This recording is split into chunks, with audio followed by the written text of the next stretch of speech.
আসসালামু আলাইকুম এবং ওয়েলকাম সবাইকে আফটার ইফেক্টস ফর অ্যানিমেশনের 13তম পর্ব, যার নাম হলো ট্র্যাক ম্যাট। তো এই পর্বে থাকছে আপনি কিভাবে ট্র্যাক ম্যাট করার মাধ্যমে একটি লেয়ারকে একটি ফিক্সড জায়গা থেকে শো করবেন। দ্যাট মিনস যে কম্পোজিশনের ভিতরেই আপনি লেয়ারটাকে গায়েব করবেন একবার, তারপরে আবার সেই কম্পোজিশনের ভিতরে একটি স্থির জায়গা থেকে নিয়ে আসবেন। এটা আর কি এইভাবে ডিসক্রাইব করে বোঝানোটা একটু tough, but track matte is a very interesting thing. চলুন, আপনি মানে লেসন নিতে গেলেই বুঝতে পারবেন যে অ্যাকচুয়ালি ট্র্যাক ম্যাটের কাজটা কী। তো চলুন শুরু করা যাক। তো বিষয়টা কি, ট্র্যাক ম্যাট করার মাধ্যমে আপনি আপনার হলো মানে ধরুন এই অবজেক্টটাকে যদি আপনি একটা শেপ লেয়ারের সাথে ট্র্যাক ম্যাট করেন, তখন জিনিসটা হবে কি যে এই অবজেক্টটা কেবল যে শেপ লেয়ারটা যেখানে থাকবে কম্পোজিশনের সেই জায়গাটাতেই দেখা যাবে, সে শেপ লেয়ারটার বাইরে আর অবজেক্টটা দেখা যাবে না। তো চলুন আমরা ফার্স্টে আমাদের মেইন ভিডিও ফুটেজটা ইম্পোর্ট করে নিই, যেটা দিয়ে আমরা আজকের এটা করব, লেসনটা দেখাবো। ভিডিও ফুটেজটা আমরা নিয়ে আসি ফটো ফ্রেমের নিচে, অ্যান্ড দেন আমরা যে বাকি যে লেয়ারগুলো আছে সেগুলো হাইড করে দিই। এখন আমরা লাস্ট লেসনে প্যারেন্টিং শিখেছিলাম কীভাবে প্যারেন্টিং করতে হয়। তো এই লেসনে আমরা প্যারেন্টিং প্লাস ট্র্যাক ম্যাট দুটো অ্যাপ্লাই করে এই সিনটাকে কিছু দূর আমরা অ্যানিমেট করব। তো আমরা ফার্স্টে সিনটাকে 5 সেকেন্ড পর্যন্ত নিয়ে আসি, অনলি 5 সেকেন্ড আমরা অ্যানিমেট করব। অ্যান্ড দেন আমরা ফার্স্টে কী করবো যে আমরা ফার্স্টে ফটো ফ্রেমটাকে স্কেল আপ করব, যাতে ফটো ফ্রেমটা আপনার এই কম্পোজিশনের বাইরে চলে যায়।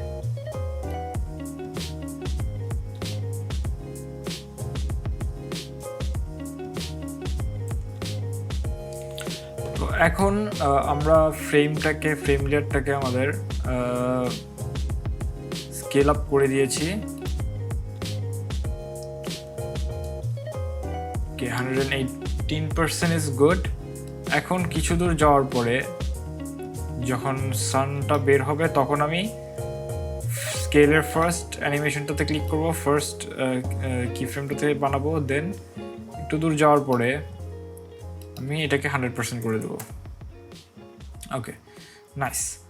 এখন যখন 100% হয়ে গেল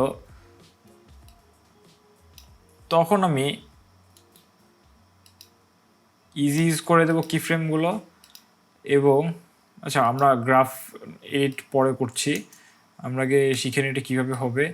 দেন যখন এটা চলে আসবে ফ্রেমটা,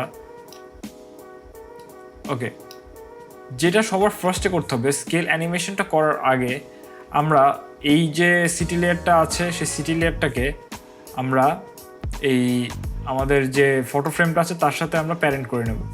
এটা অনেক অত্যন্ত গুরুত্বপূর্ণ কাজ, এটা সবার আগে প্যারেন্ট করতে হবে। অ্যান্ড যখন প্যারেন্ট হয়ে যাবে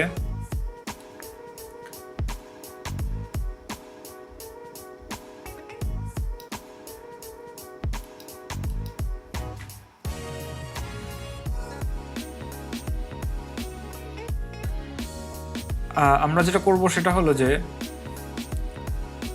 এইখানে ফার্স্টে যখন সূর্যটা বের হবে তখন আমি ফার্স্ট কি ফ্রেমটা নিয়ে নেব। দেন আমরা ফার্স্ট কি ফ্রেমটা দিয়ে দেবো, অ্যান্ড দেন কিছু দূর যাওয়ার পরে আমরা এটাকে 100%-এ নিয়ে আসবো। ওকে, অ্যান্ড আমরা দুটো কি ফ্রেমকেই ইজি ইজ করে দেবো। আচ্ছা, গেল এই পার্ট গেল।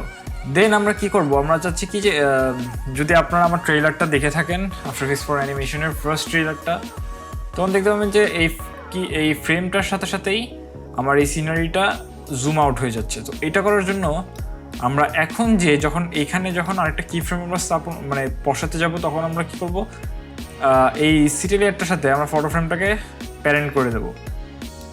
ওকে, এখন আমরা এখানে আরেকটি কি ফ্রেম বসাবো। দেন আমরা এটাকে এতটুকুর মাথায় জুম আউট করব।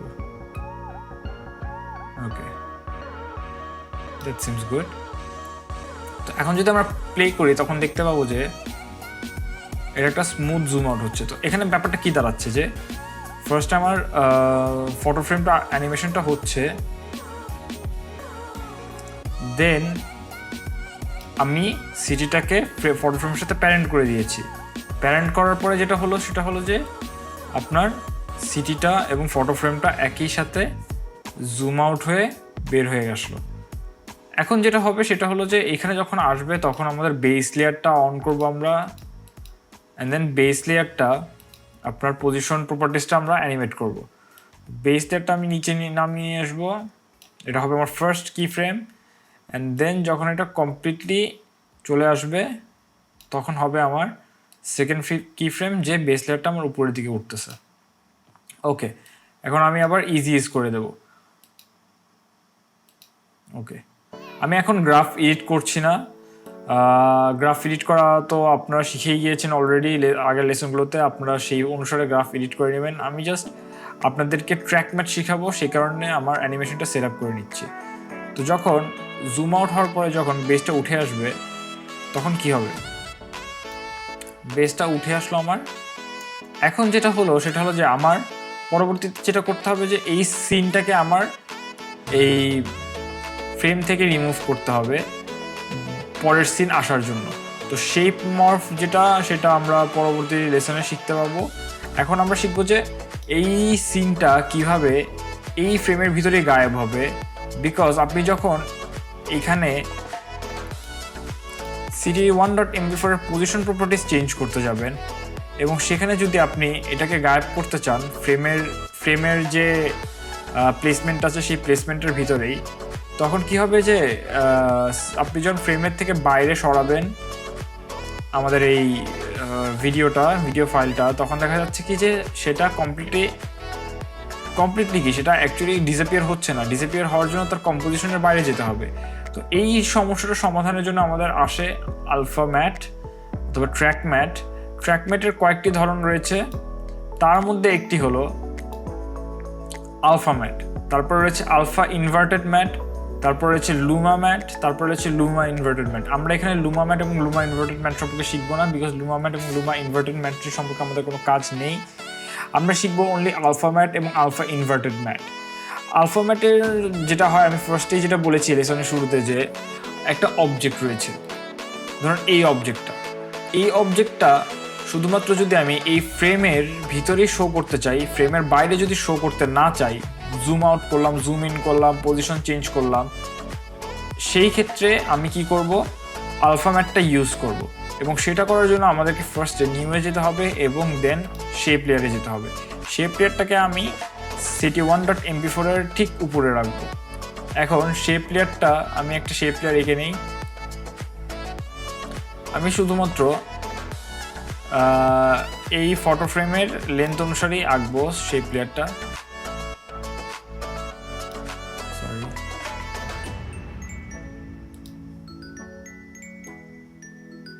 ওকে, ডান। এখন কি হবে যে আমি যদি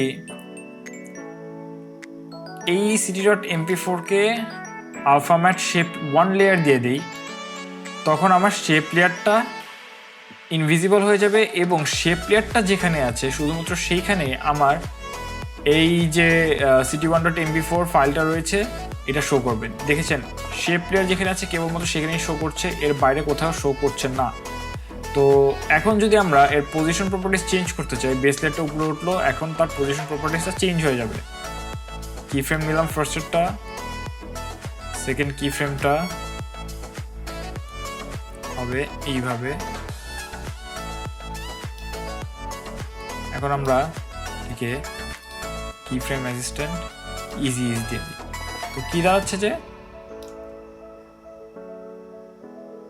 সেটা এর ভিতরেই ইনভিজিবল হয়ে যাচ্ছে। বাট এখানে আরেকটা সমস্যা ক্রিয়েট হয়ে গিয়েছে।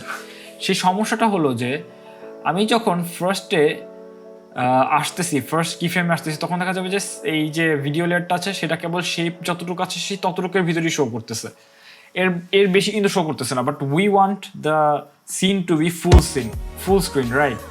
বাট সেটা কেবল শেপ লেয়ারের মাঝে শো করতেছে। এই প্রবলেমটা কীভাবে সলভ করবো আমরা?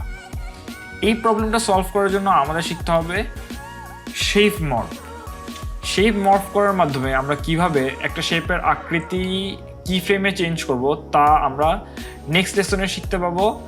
তো এই লেসনটি এ পর্যন্তই। আশা করি আপনারা আলফা ম্যাট সম্পর্কে বুঝতে পেরেছেন, এবং আলফা ম্যাট একটি অত্যন্ত গুরুত্বপূর্ণ বিষয় এই অ্যানিমেশনের জগতে, আফটার ইফেক্টসের অ্যানিমেশনের জগতে। তো বেসিক্যালি আলফা ম্যাটটা কি, একটা শেপ থাকবে, সেই শেপের উপর বেস করে আমি আমার একটা অবজেক্টকে ম্যাটিং করতেছি, যে আমি বলতেছি যে তুমি অবজেক্ট, তুমি এই শেপের বাইরে যেতে পারবে না, এই শেপের বাইরে তোমার ভিজিবিলিটি থাকবে না।